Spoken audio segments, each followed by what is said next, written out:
sou o Lauro Jardim. Eu sou o Gabeira. Eu e o Gabeira estamos hoje aqui, como em todas as terças-feiras, para bater o nosso papo semanal sobre os assuntos quentes do Brasil.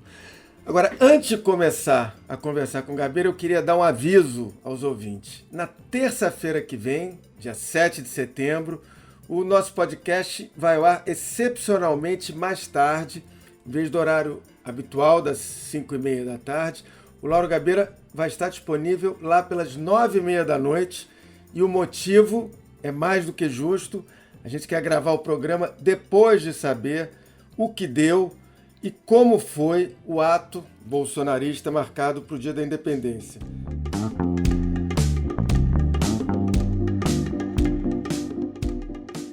Vamos falar do nosso podcast de hoje.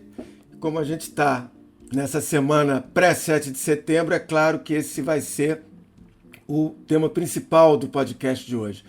A manifestação bolsonarista de terça que vem. Aquela que está deixando todo mundo, os políticos, os agentes econômicos e boa parte do Brasil, muito, muito tenso. Como é que vai ser o dia 7 de setembro? Essa é a pergunta que eu acho que é a número 1, 2 e 3, que todo mundo tem se feito nos últimos dias. Entre os empresários, por exemplo, a tensão é muito grande, até porque a piora da economia já vem sendo sentida nas últimas semanas. Talvez esse dia 7 de setembro vai ser o dia mais importante de 2021 até aqui. Um dia que pode definir muita coisa e o Bolsonaro está apostando tudo nisso.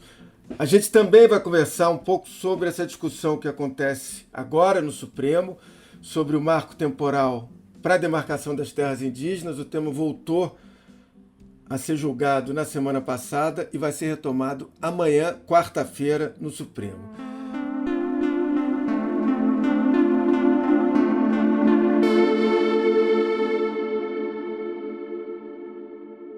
Gabeira, antes de passar a palavra para você, deixa eu dar um pitaco inicial sobre esse 7 de setembro. Antes de mais nada, vai ser um diálogo do Bolsonaro com a bolha dele, né? O ato está sendo preparado há mais de um mês, está sendo bem trabalhado nas redes sociais bolsonaristas.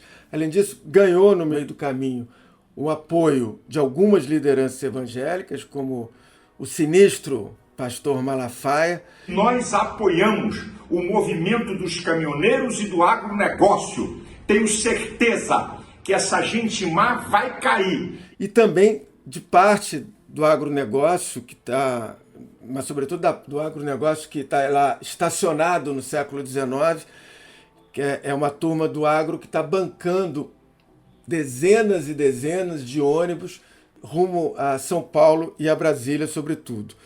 Eu acho que o Bolsonaro, ali na Paulista e na esplanada dos ministérios, vai buscar falar diretamente com esses fiéis eleitores e seguidores dele. No discurso, eu acho que vai ter ali o repertório completo do Bolsonaro. Ele vai relativizar a Covid, vai defender o voto impresso, vai falar de fraude nas eleições, vai atacar a imprensa, vai falar da perseguição a ele, vai se vitimizar, vai se colocar como anti-establishment, que é um dos pontos fortes do discurso dele desde sempre. Vai dizer que ninguém deixa ele governar, vai bater no Supremo, no Legislativo, vai falar lá do meu exército, quer dizer, do dele, né? Do meu eu não tenho ainda. Enfim, eu acho que nesse sentido não vai ter muita surpresa do discurso dele. Eu acho que a grande interrogação aí é a intensidade e qual o grau de radicalismo, que eu acho que aí é que mora o perigo. Não é isso? É isso, Lauro. Eu acho que nos últimos dias, segundo aqueles que monitoram as redes bolsonaristas, está havendo um pequeno deslocamento na palavra de ordem. A ideia começou com uma visão até um pouco agressiva em relação ao Supremo e ao Congresso. Evidentemente que isso não desapareceu, mas a tendência que eles agora estão tentando afirmar será um tom de luta pela liberdade que estaria sendo constrangida pelo Supremo e dificultada também pelo Congresso e, de uma certa maneira, conspurcada pela CPI da Covid. nesses últimos dias também, houve algumas evoluções que podem levá-los um pouco mais ao compromisso. A primeira delas foi o fato da subprocuradora, que é muito ligada ao Augusto Aras, Sim, é Lindora. Lindora, ter denunciado por crime contra a segurança nacional e crime de homofobia o Roberto Jefferson.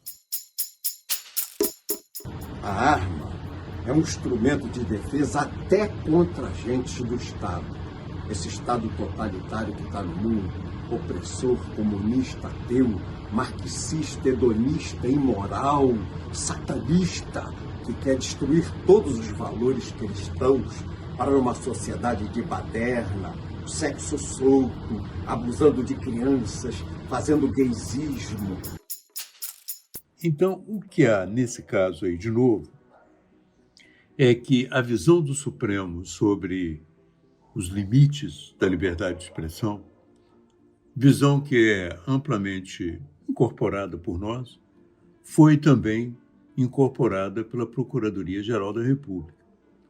E isso deixa o bolsonarismo numa situação difícil, porque agora eles vão ter que convencer que é liberdade de expressão algumas coisas ou algumas declarações que hoje são claramente entendidas como crime.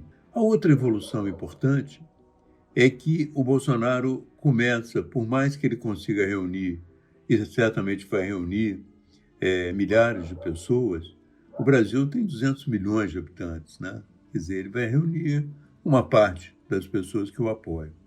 E ele está percebendo já que o empresariado, que de uma maneira geral esteve com ele em 2018, começa a dar sinais de afastamento. Esses sinais de afastamento ficaram mais ou menos claros numa tentativa de apresentar um manifesto pela harmonia entre os poderes, manifesto que foi de alguma maneira abortado, não é? Pela Fiesp e talvez pela Febraban também. É um manifesto que não dizia nada além disso, de que era preciso uma harmonia entre os poderes. Como eu te disse, seria a mesma coisa de você lançar no Natal um manifesto pedindo paz às pessoas de boa vontade, paz na terra às pessoas de boa vontade. E eles recuaram, o que mostra, para um certo setor do empresariado brasileiro, como eles têm pouca coragem de enfrentamento um governo que eles não concordam. Por outro lado, um setor do agronegócio lança um manifesto mais decidido, mais claro, e um agronegócio que responde a 50 milhões de empregos no Brasil.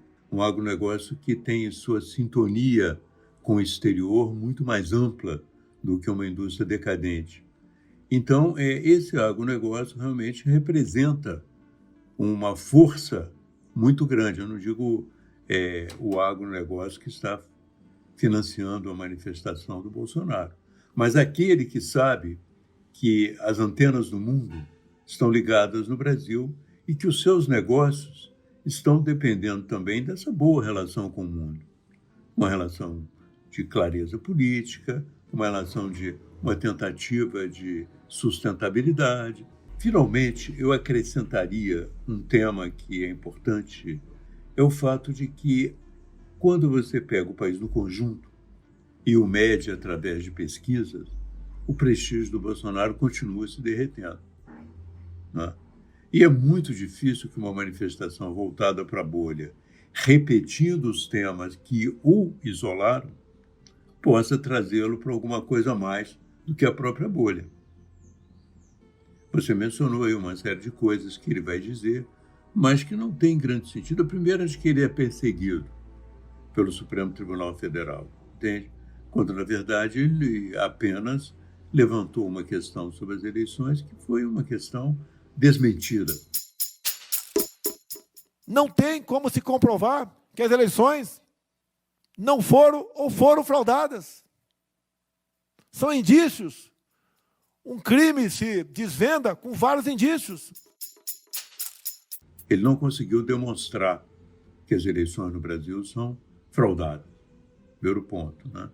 Segundo ponto, sobre as fake news, o trabalho do Supremo Tribunal continua levantando vários elementos que mostram que as pessoas estão apresentando fake news e lutando contra as instituições.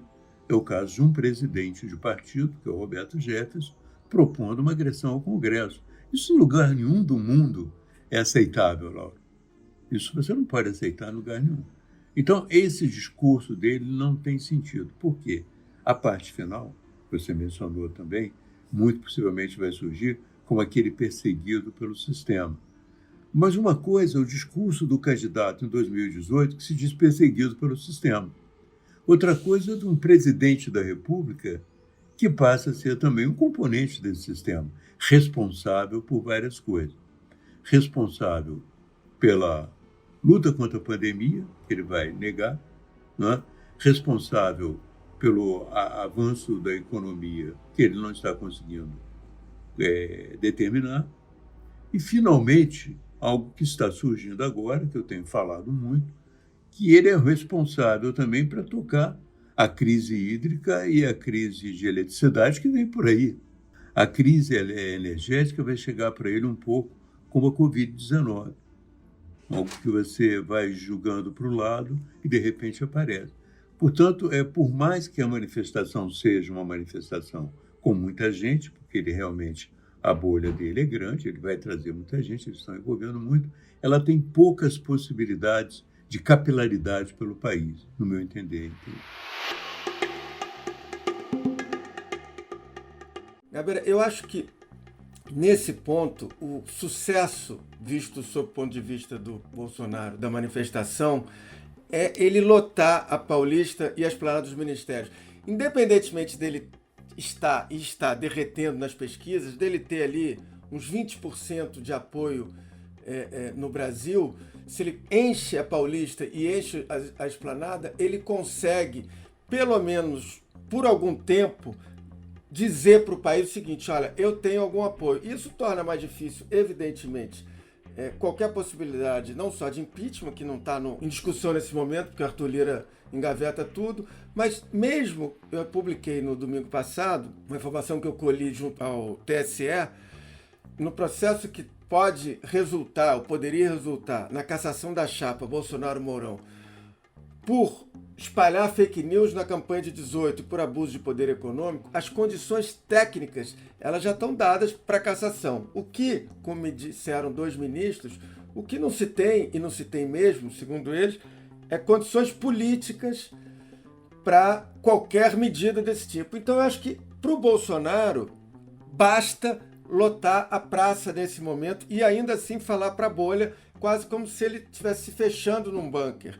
E, bom, eu não tenho bola de cristal para saber se vai ter quebra-quebra, tentativa de invasão do Supremo, do Congresso, espero que não tenha, quantos PMs fardados ou não vão à manifestação. Agora, eu suspeito que o Bolsonaro, em cima de um carro de som, ele vai extrapolar. Ou seja, eu temo que o discurso dele vai ser o mais golpista de todos até aqui. Quem já viu o Bolsonaro no palanque sabe como ele se excita nesses momentos. Sempre tem alguém, picareta, vagabundo, querendo atrapalhar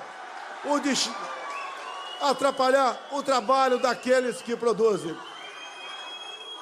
Se Jesus teve um traidor, temos um vagabundo inquirindo pessoas de bem em nosso país. É um crime o que vem acontecendo com essa CPI. E como me disse também anteontem, domingo, um ministro muito ligado a ele falou: Lauro, pode reparar, os piores discursos do Bolsonaro são feitos quando ele leva junto um certo grupinho do lado dele que fica ali no ouvido dele atiçando ele.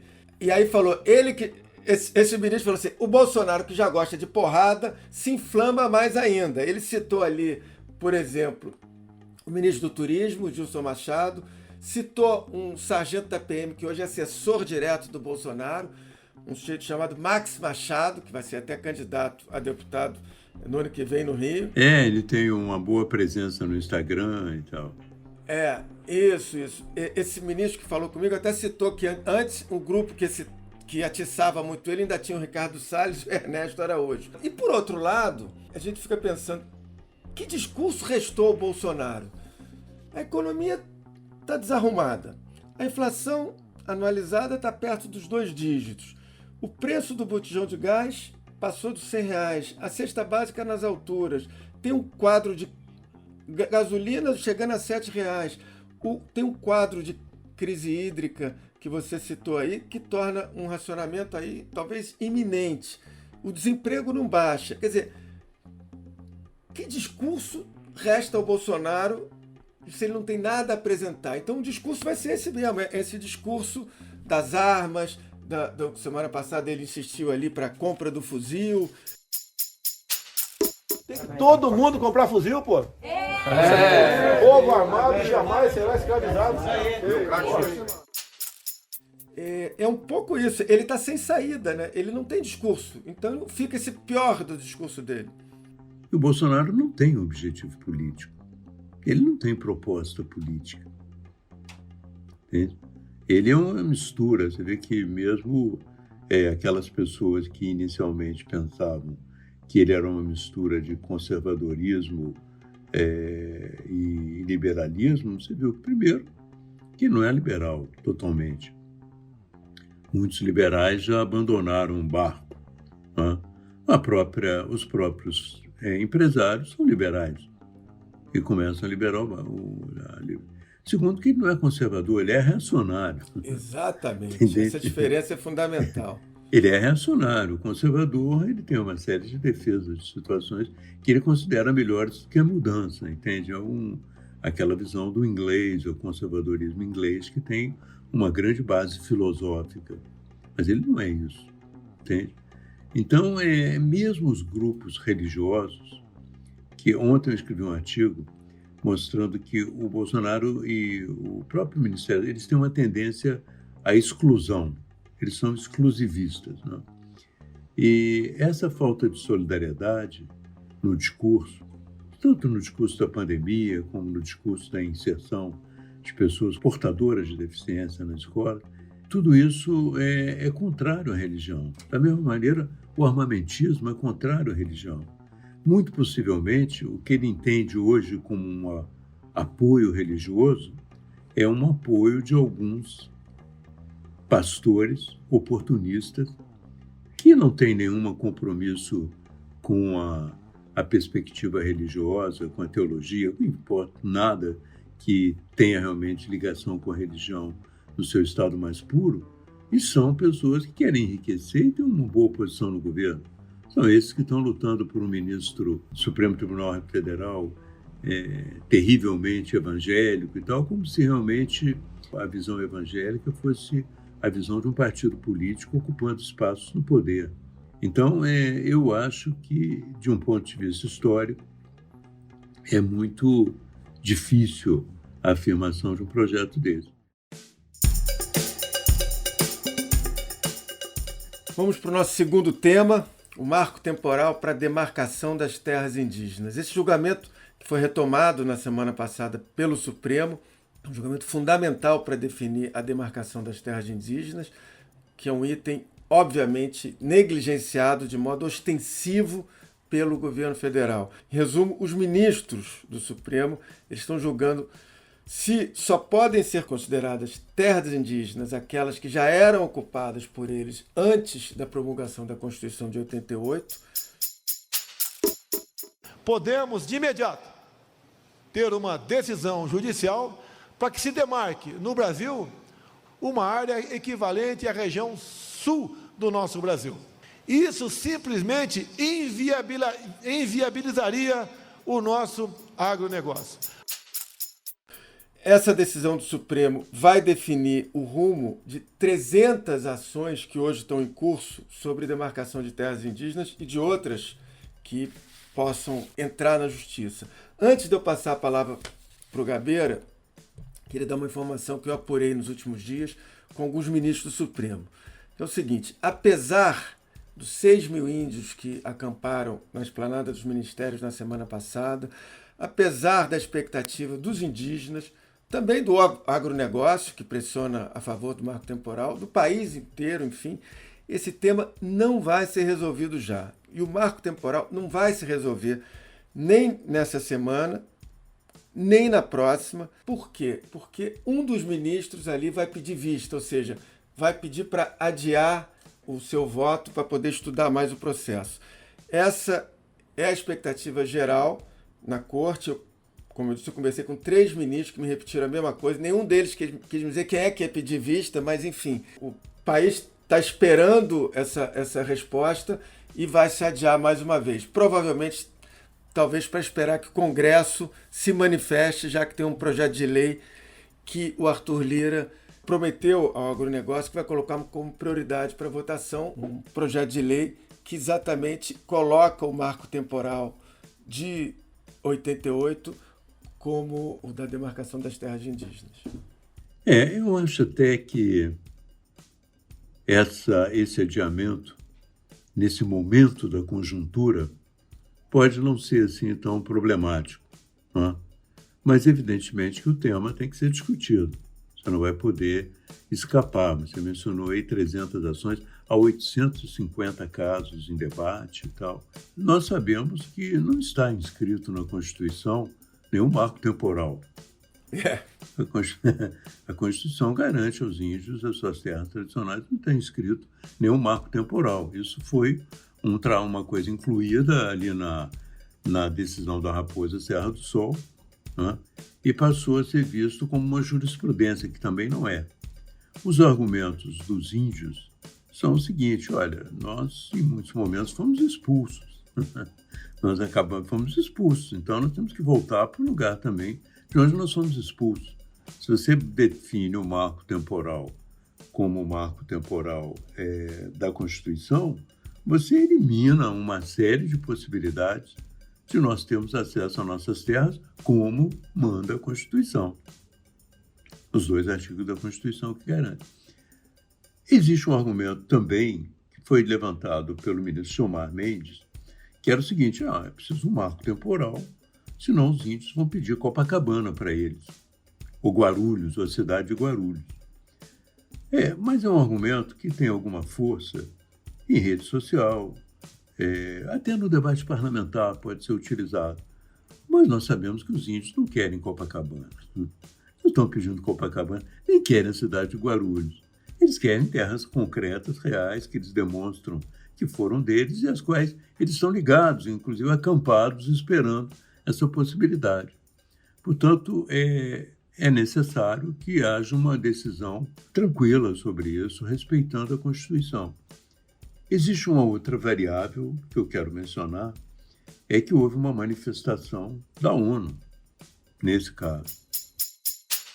O relator especial Francisco Kalitzai fez um apelo esta segunda-feira para que o STF rejeite a proposta de marco temporal. Segundo ele, um argumento legal promovido por agentes comerciais com o fim de explorar recursos naturais em terras tradicionais. O tema que está sendo discutido hoje no Brasil, ele às vezes tem menos repercussão dentro do Brasil do que fora do Brasil. O setor da ONU que cuida de direitos indígenas já se manifestou contra o marco temporal, esperando que as terras indígenas sejam realmente reconhecidas e ocupadas. Eu só acrescentaria um argumento, que aí a esquerda talvez não goste e tudo, mas é a minha experiência. Não adianta também você demarcar as terras e deixar as coisas ao Deus dará. Eu estive em Raposa Serra do Sol antes da demarcação e depois da demarcação. Eles não foram assistidos. Então você tinha lá plantações de arroz, você tinha uma série de estruturas que acabaram se deteriorando. Então cria uma situação parecida com a da Rodésia, entende? Os brancos vão embora, então a coisa se deteriora e não precisa. Quer dizer, se você faz demarcação, o processo de demarcação, que é interessante, os artigos da Constituição, que são sérios, precisam ser respeitados e desenvolvidos também com seriedade. Senão você cria uma situação em que a demarcação acaba se voltando contra ela mesma, entende? Exatamente. Então, é preciso uma política em relação a isso mais séria do que está sendo feita até hoje, de ambos os lados, tanto daqueles que querem acabar com o direito dos índios, como daqueles que lutam pelos direitos dos índios, mas não conseguem criar as estruturas necessárias para que sejam realizados. Eu já discuti isso com o próprio Bolsonaro na televisão. O Bolsonaro tem a visão que o próprio general Heleno, visitei as terras Yanomamis com ele, eles têm uma visão de integração dos indígenas na sociedade abrangente. Eles acham que eles querem trabalhar, que eles precisam enriquecer e que é hora deles entrarem na sociedade e ocuparem um espaço na sociedade. Mas a verdade é que a Constituição diz diferente. Eles têm direito às suas culturas, sua tradição, suas terras, e eles querem isso. Quer dizer, aqueles que não é proibido que eles se integrem na sociedade. Muitos que quiseram se integrar, se integram. É preciso determinar essa política com clareza. O governo brasileiro, no seu momento de hoje, ele é contra esses 2 artigos da Constituição. Ele preferia que os índios fossem absorvidos na sociedade. Mas a Constituição é essa, é o resultado de um avanço democrático estabelecido em 88. Entende? Eles não conseguem mudar a Constituição nesse ponto. Inclusive, se o Arthur Lira apresenta esse projeto no Congresso, certamente esse projeto vai ser levado ao Supremo. Claro. Não adianta também, entendeu? Não adianta você também querer contornar, porque o Supremo vai ser acionado de novo, porque está na Constituição. Exceto se fosse uma PEC. Como não Agora, é um uma projeto PEC é de mais lei. difícil, uma PEC não é fácil de você aprovar. Portanto, é um problema que vai ser adiado, talvez nesse momento confuso do Brasil, nessa semana confusa do Brasil, fosse melhor ser adiado mesmo. Não, mas parece que ele vai ser adiado por mais tempo, e não só por 1 ou 2 semanas, como seria até tranquilo de ser. Se fosse por 1 ou 2 semanas, até seria interessante para não, entendeu? Para não tumultuar mais o processo que nós estamos vivendo de hoje ao 7. A previsão é que o pedido de vista seja por mais tempo, para dar tempo do Congresso discutir a questão. Enfim, ou seja, estão empurrando com a barriga. E a sociedade também devia discutir. Eu acho que é o momento das escolas brasileiras, das universidades brasileiras, começarem a se interessar mais também pela questão indígena no Brasil, começar a discutir como se fosse uma questão do país mesmo, né?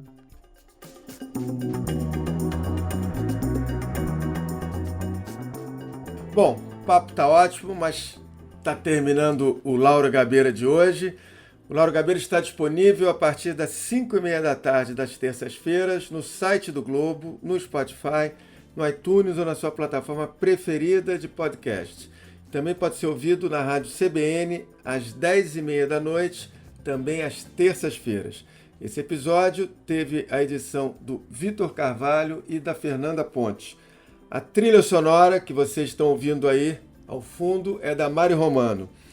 Na terça-feira que vem, a gente está de volta com uma edição especial, que vai um pouco mais tarde, como eu disse, que a gente vai falar sobre o 7 de setembro. Tchau! Tchau, até lá.